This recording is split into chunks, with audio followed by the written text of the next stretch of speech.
The red dust of Mars swirled around Dr. James Miller's boots as he carefully brushed away centuries of debris from the alien marking. His heart raced beneath his environment suit, and for good reason. This was the find of the century. "Tom, bring the imaging equipment here," he called out to his assistant through the radio. "And get Linda. She needs to see this." The marking was similar to the others they'd found on distant worlds, a warning carved into stone that had survived millions of years. But this one was different. This one was complete. Tom rushed over, his movements awkward in the low Martian gravity. He carried their best scanning equipment, designed specifically for documenting alien artifacts. Linda, their lead linguist, wasn't far behind. "Is it what I think it is?" Linda asked, her voice tight with excitement as she approached the wall of strange symbols. James nodded inside his helmet. "It's the same message. The exact same warning we found on those 17 other dead worlds. But this time, it's intact." The three scientists stood in silence, staring at the ancient markings. They were inside a structure that had been buried under Mars' surface for millions of years. Their team had spent 6 months excavating it, and now they understood why their instruments had gone crazy when they first detected it. Linda began scanning the symbols with her handheld device. The computer quickly matched them against their database of known alien languages. "The translation is coming through," she said, her voice barely a whisper. James watched as the English words appeared on his helmet display. "To those who find this message, beware of the third planet. They guard something worse. Do not interfere. Do not investigate. Your civilization's survival depends on this warning. Send it to base camp," James ordered, "and get me Dr. Phillips on the line." Back at their main facility, built within one of Mars' first permanent colonies, James and his team gathered around a large display table. Dr. Emma Phillips, the mission director, studied the high-resolution scans with intense concentration. "The dating analysis just came back," she said, looking up at the team. "These ruins are approximately 300,000 years old." Tom let out a low whistle. "That's recent compared to the ruins we found on HD 40,307 grams. "Exactly," Emma replied. "Those were millions of years old, and the ones found in the TRAPPIST system, billions, all different ages, all different civilizations, but all leaving the same warning about Earth." James walked to the window, staring out at the red Martian landscape. The sun was setting, casting long shadows across the valley. "We need to understand what this means," he said. "Why would multiple civilizations, separated by millions of years, all leave the same message? And why about Earth?" Linda cleared her throat. "There's more," she said, pulling up additional scans. "The language structure suggests this civilization wasn't just leaving a warning. They were leaving a record. Look at these additional symbols." The team crowded around her display. The alien text described a civilization that had reached its peak of technological advancement. They had mastered faster-than-light travel, colonized dozens of worlds, and even learned to manipulate gravity itself. But then they encountered Earth. The text described how they had detected strange energy signatures from the planet, unlike anything they'd ever seen. When they tried to investigate, their devices failed. Probes disappeared. And then something began happening to their people. "The text becomes unclear here," Linda explained, pointing to a damaged section. "But from what I can piece together, they began experiencing mass hallucinations. Their people started acting strangely, making irrational decisions. Their civilization began to collapse." "And they blamed Earth?" Tom asked. "No," Linda replied, her voice grim. "They blamed something Earth was protecting, something they claim is far worse than anything they could imagine." James sat down heavily in a nearby chair. "We've always wondered why we haven't found any active alien civilizations, just ruins and remnants. What if this is why? What if Earth isn't just our home, but some kind of containment system?" Emma raised her hand for silence. "Before we get ahead of ourselves, we need to approach this scientifically. James, I want you to coordinate with the Earth-based teams. See if there's any archaeological evidence of ancient containment structures or unknown technology. Tom, start analyzing those energy readings they mentioned. Compare them with our current scans of Earth. Linda, keep working on the translation. There might be more details we're missing. As the team dispersed to their tasks, James lingered behind. He pulled up the original warning message again, studying the alien symbols. Humanity had spent centuries looking to the stars for signs of life, hoping to find other civilizations. Instead, they'd found only ruins and this repeated warning. But something didn't add up. If Earth was so dangerous, why had humanity been able to evolve and thrive there? Why weren't they affected by whatever had destroyed these other civilizations? Unless... James quickly pulled up humanity's genetic records, a crazy idea forming in his mind. Computer, compare human DNA with the available samples of extinct alien species. The computer worked for several minutes before displaying its results. James stared at the screen, his mouth dry. Human DNA contained sequences that couldn't be explained by natural evolution, sequences that appeared to be engineered. Emma, he called out, his voice shaking. You need to see this. As Emma rushed back into the room, James finally understood why Earth was different, why humanity had survived where others had failed. They weren't just living on Earth. They had been created to protect it. And somewhere on their home planet, something ancient and terrible was waiting. Something that had destroyed civilization after civilization. Something that humanity had been unknowingly guarding for their entire existence. The sun finished setting outside, leaving Mars in darkness. But for James and his team, the real darkness was just beginning to reveal itself. Whatever truth lay buried on Earth, they were about to uncover it. And James couldn't shake the feeling that some mornings existed for a very good reason. He looked one final time at the alien message before shutting down his display. Tomorrow, they would begin the real work. Tomorrow, they would start figuring out what humanity had been guarding all along. And perhaps, most importantly, why. Captain Anna Thompson stood at the bridge of the Earth Defense Fleet's flagship Guardian, staring at the strange object floating in the darkness of space. The derelict alien ship had been discovered at the edge of the solar system, just beyond Pluto's orbit, and it had immediately set off every warning system they had.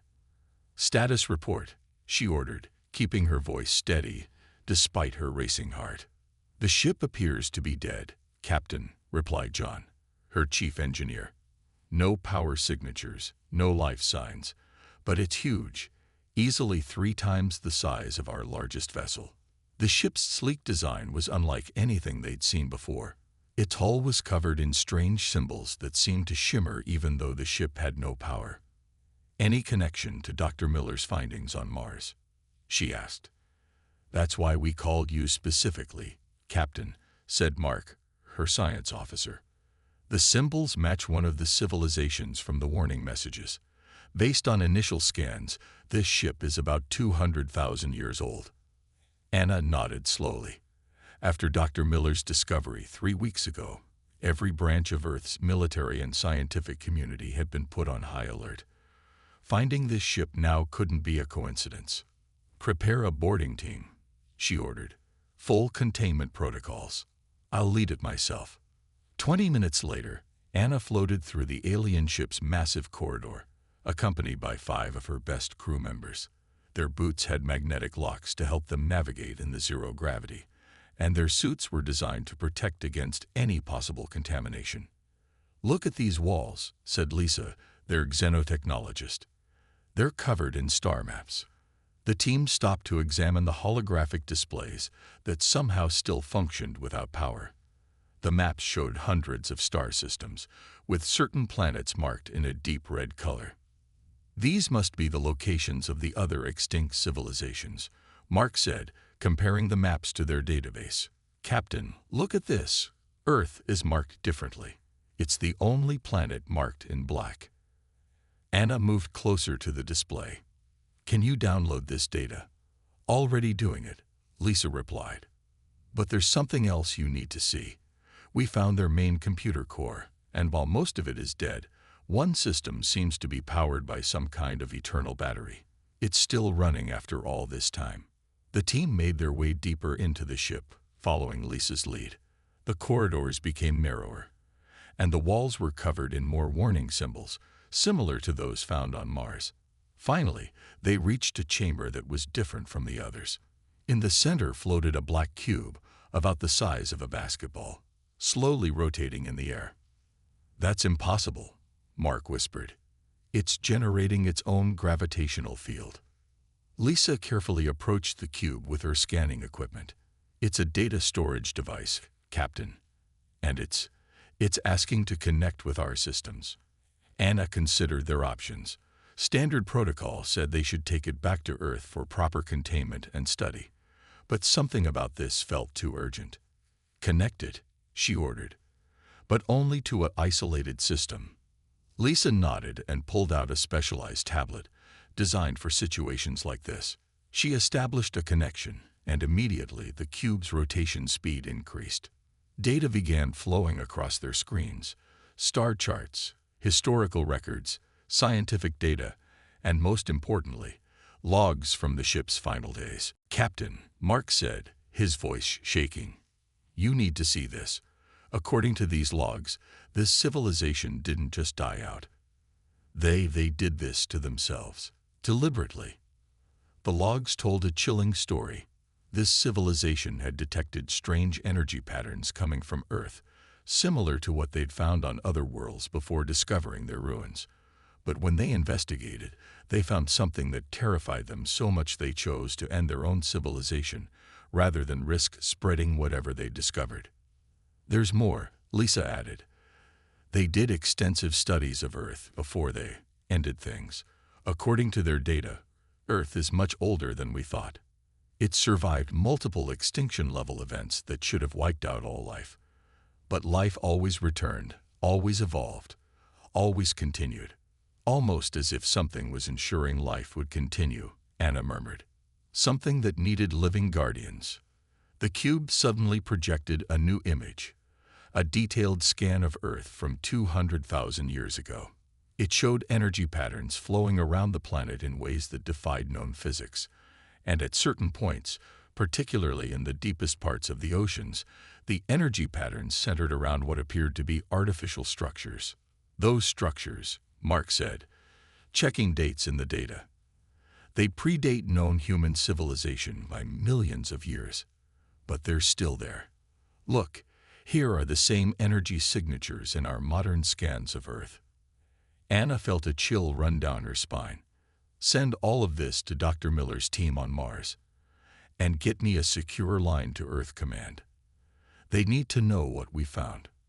As her crew began downloading the data, Anna floated back to look at the star maps again.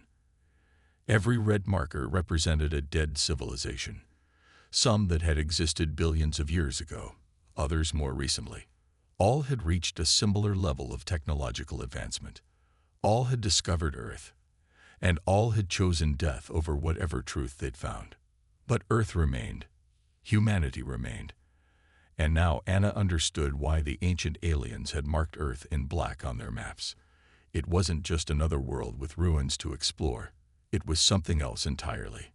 "Captain," Lisa called out, "there's one more thing. The cube contains genetic data about humans from their studies. They found something strange. Modifications in our DNA that they couldn't explain. Changes that make us different from every other species they'd encountered." "What kind of changes?" Anna asked. "Changes that make us more resistant to certain types of influence.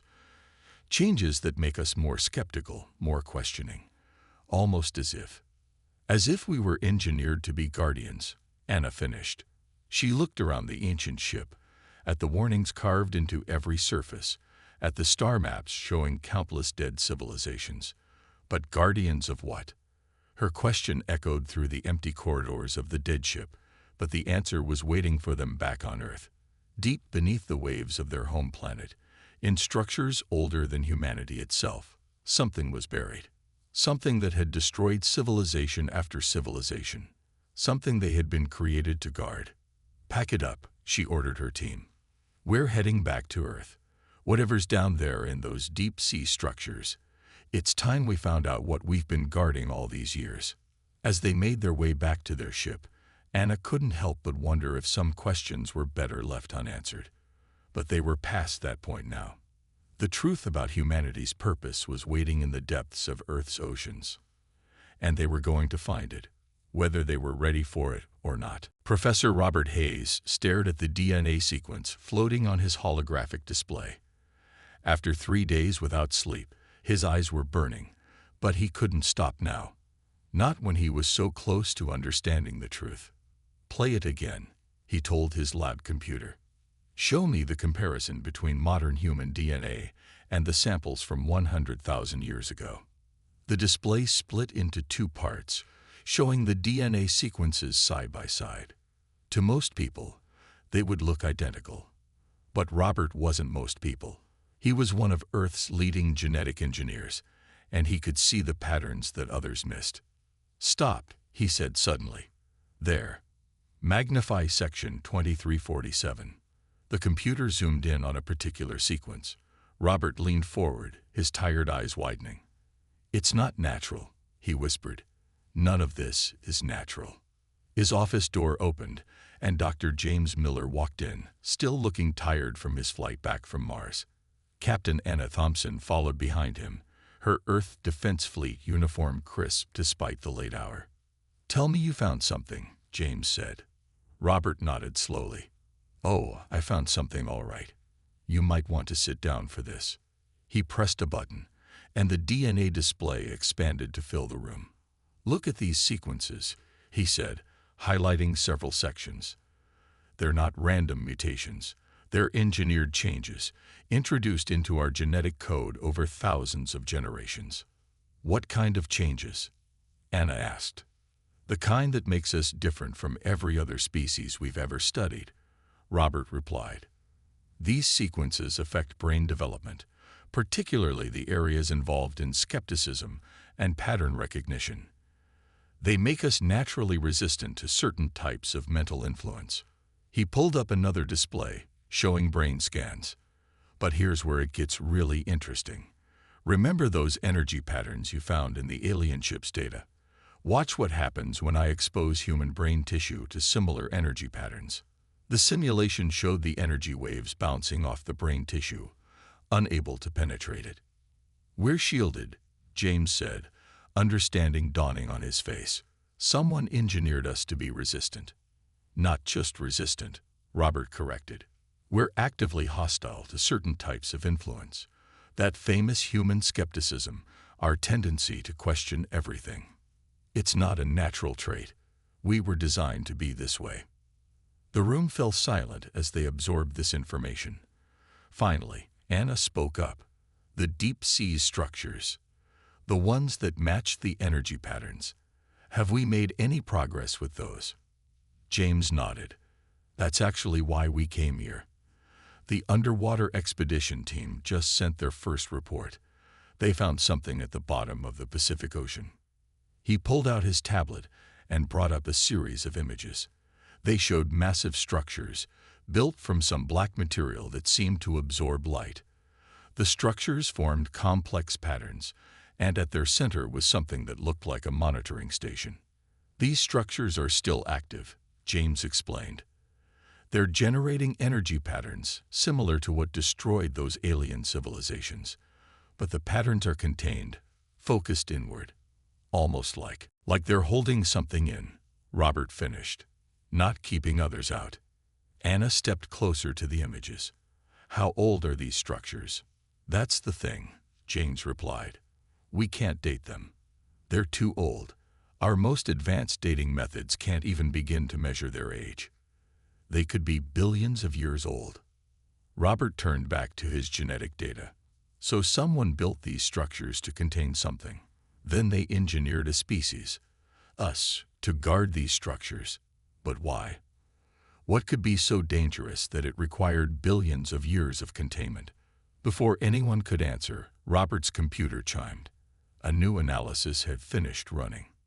"This can't be right," he muttered, looking at the results. "Run it again," The computer ran the analysis again. Same result. "What is it?" James asked. "I've been studying the rate of genetic change in our DNA," Robert explained.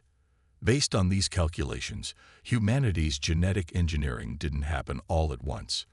It's been continuous. Still happening, right now, in tiny increments." He showed them the data. "Our DNA is still being modified, generation after generation. The changes are microscopic, but they're making us more resistant, more skeptical, more guarded." "Against what?" Anna demanded. Robert looked at the deep-sea structure images again. "I think we're about to find out. Whatever's down there, it's getting stronger. The genetic changes are speeding up, like we're being prepared for something." James's tablet beeped. He looked at it, and his face paled. "The underwater team. They've reached the central structure. They found a way inside." He showed them the live feed. The camera moved through dark corridors that seemed to pulse with faint light. The walls were covered in symbols, but not like the warnings they'd found before. These were different, older, more primal. And they were changing as the team watched. "Get them out of there," Anna ordered, reaching for her communicator. But before she could activate it, the feed showed something that made them all freeze. The team had reached a central chamber. In its center was a sphere of pure darkness, floating in the water. And around it, written in letters of light that somehow translated themselves into every human language simultaneously, was a message. Asterisk, "The prison grows weak.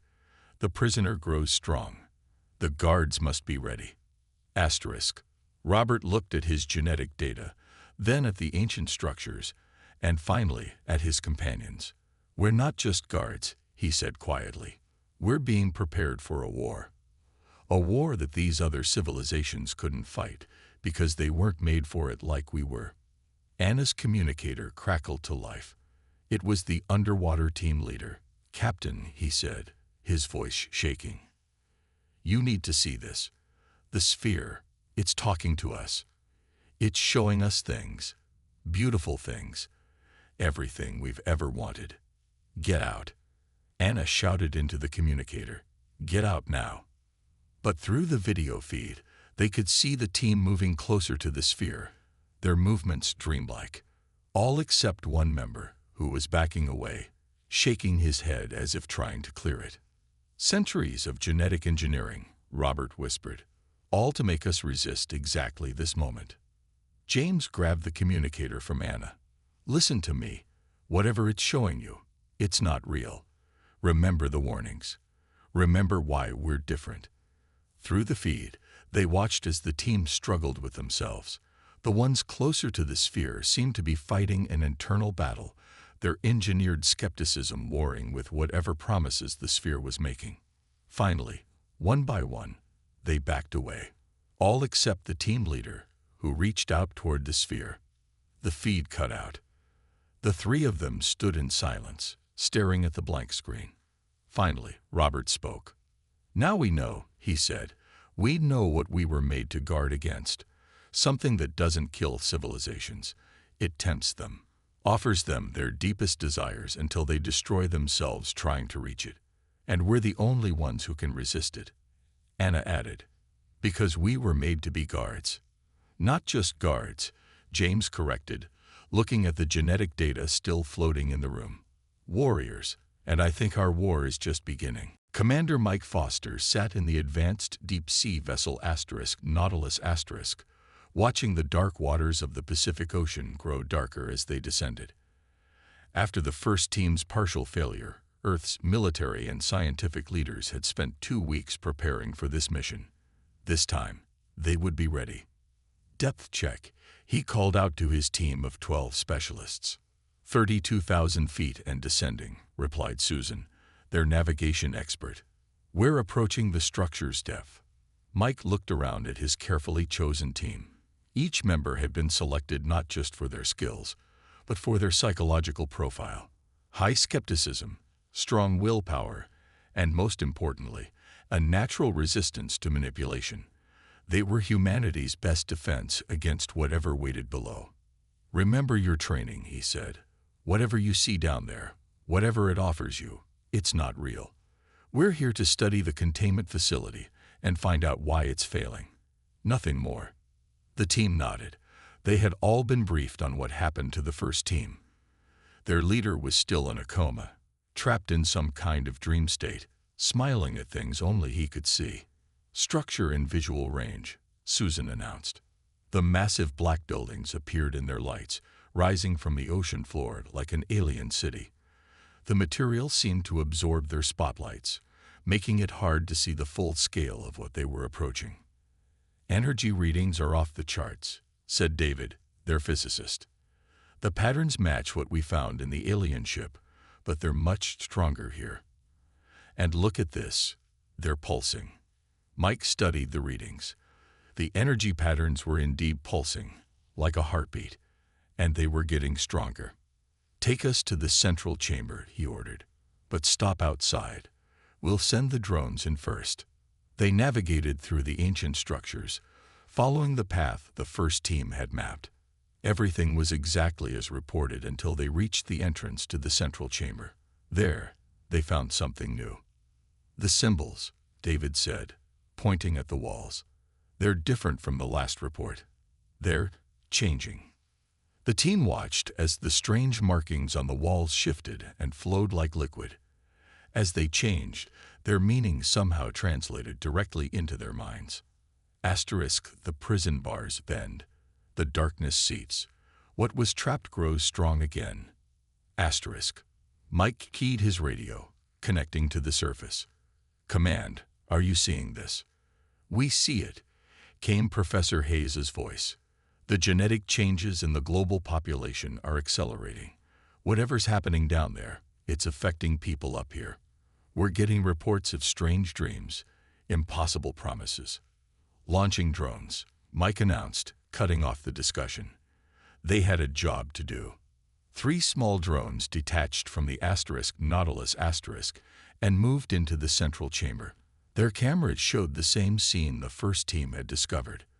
A large spherical room with a floating orb of pure darkness at its center. But something was different. "The sphere," Susan whispered.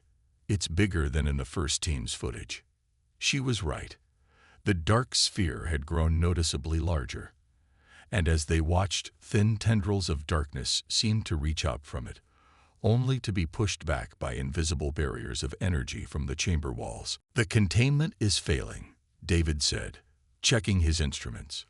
"These energy readings, the facility is working harder than ever to keep something in, but it's losing the battle." Mike made a decision. "Suit up. We're going in." 10 minutes later, the team stood in their advanced diving suits at the chamber entrance. Each suit was equipped with the latest technology, including experimental shields designed to block the energy patterns they detected. "Remember," Mike said as they prepared to enter, "whatever you see, whatever you hear, it's trying to manipulate you. Don't trust anything but your teammates and your training." They moved into the chamber in formation, their boots magnetically locking to the metal floor. The sphere of darkness hung before them, larger than a house now, pulsing with an inner light that somehow made the darkness deeper. "Begin scanning sequence," Mike ordered.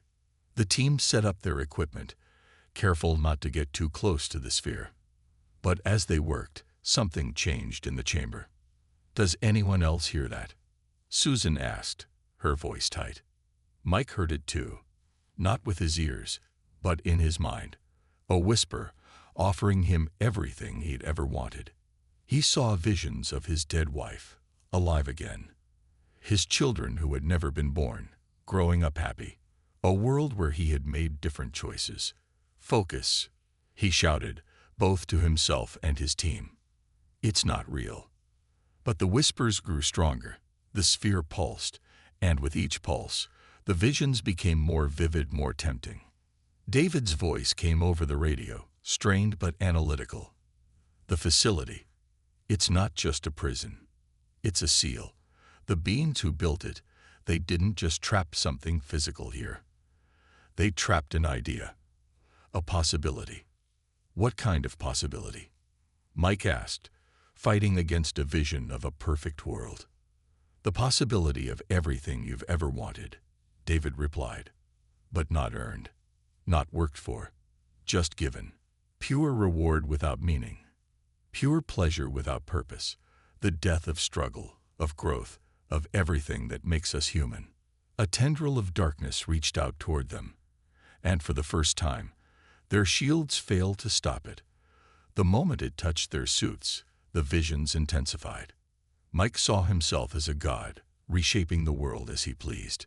He saw death defeated, pain banished, every desire fulfilled with just a thought. It would be so easy to accept, so easy to give in. But something else stirred in his mind. Not the engineered skepticism they trained to use, but something deeper. A very human understanding that anything worth having was worth working for. That meaning came from struggle, not ease. It's lying, he shouted. Not about what it can give us, about what it will cost us. The sphere pulsed again, stronger this time. Two of his team members stepped toward it, their movements jerky, fighting themselves. The genetic engineering, David said suddenly. It wasn't just to make us resist. It was to make us understand. To know in our bones that some prices are too high to pay, even for everything we want. Mike grabbed his struggling teammates, pulling them back. Command, are you getting this? The facility isn't just failing, it's changing. And so is whatever's inside it. Professor Hayes's voice came back, urgent. Get out of there. We're detecting massive energy spikes. The whole facility is going critical. As if in response, the sphere pulsed one final time. The walls of the chamber cracked, ancient metal groaning.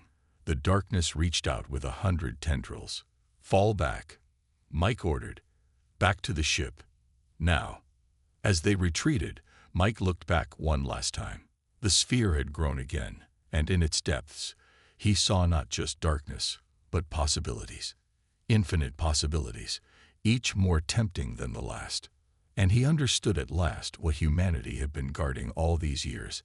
Not a monster, not a weapon, but something far more dangerous.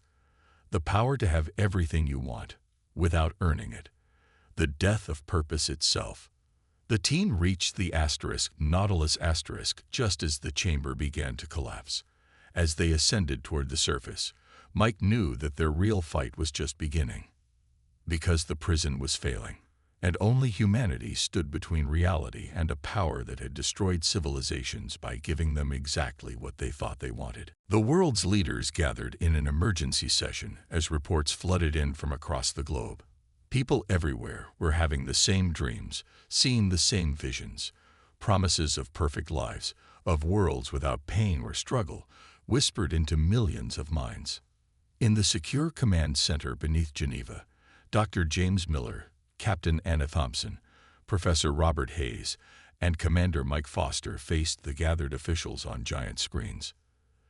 The containment facility is failing, Mike explained, his voice hoarse from 20 hours of nonstop briefings. We have less than 48 hours before total collapse. Can't we just rebuild it? Asked the Chinese president. Surely with our modern technology. It's not that simple, Robert interrupted, pulling up his latest genetic scans. The facility wasn't just built with advanced technology. It was built with understanding we don't have yet.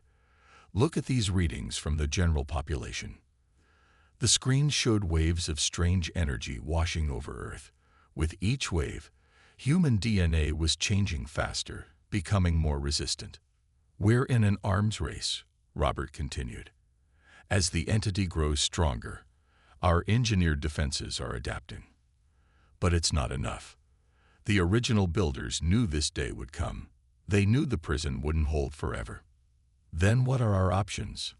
The U.S. president demanded. Anna stepped forward. We found something in the alien ship's records, a failsafe. The original builders left us a choice. She brought up the ancient plans they'd discovered. We can't repair the old facility, but we can build something new. Something that uses humanity's unique resistance to create a different kind of prison. Not just a physical barrier, but a wall made of minds that can't be tempted. "What exactly are you suggesting?" asked the Russian leader. James took over the explanation. "The entity feeds on unfulfilled desires, on the gap between what we want and what we have. It offers shortcuts to everything we dream of. But humanity has something special, not just engineered skepticism, but a deep understanding that true satisfaction comes from earning what we get." "We can use that," Mike added. "The alien records show how to build a new kind of containment field, powered by human consciousness. But it would require enormous sacrifice." The room fell silent as the implications sank in.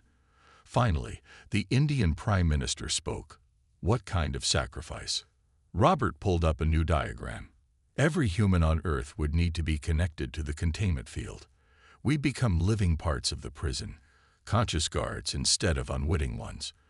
We'd be forever aware of what we're guarding against, forever fighting its temptations." "And if we refuse?" asked the Brazilian president. As if in answer, screens around the room lit up with new reports. People around the world were falling into comas, lost in perfect dreams they'd never wake from. Cities were beginning to shut down as more and more people succumbed. "This is just the beginning," Anna said quietly. "The entity doesn't need to fight us. It just needs to offer us what we want most. And eventually, everyone breaks. Everyone except humans," James finished. "We're the only ones engineered to resist. The only ones who can choose struggle over ease, growth over stasis." The room erupted in argument. Some leaders wanted to try fighting the entity. Others suggested trying to negotiate with it. A few even proposed accepting its offers. But as they argued, Robert's screen showed more and more people falling into endless dreams. The entity was getting stronger. Mike stepped forward again. "There's something else you need to know. In the chamber, when it touched our minds, I understood what it really is. It's not evil, not really. It's simply possibility without cost, promise without price. It's everything we want handed to us without effort." "And that's bad?" someone asked. "It's death," James said firmly. "Death of growth, death of achievement, death of everything that makes life meaningful.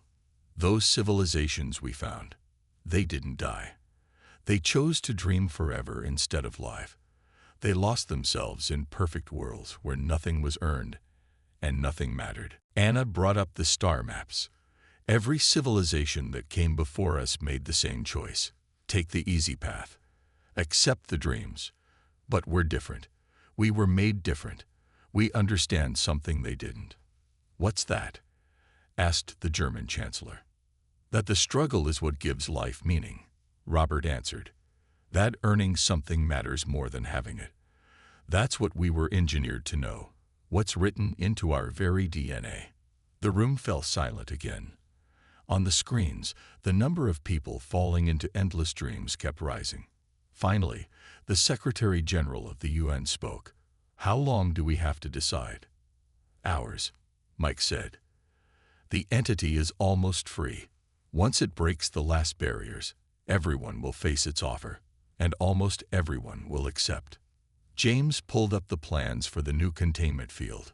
"If we do this, humanity will change forever.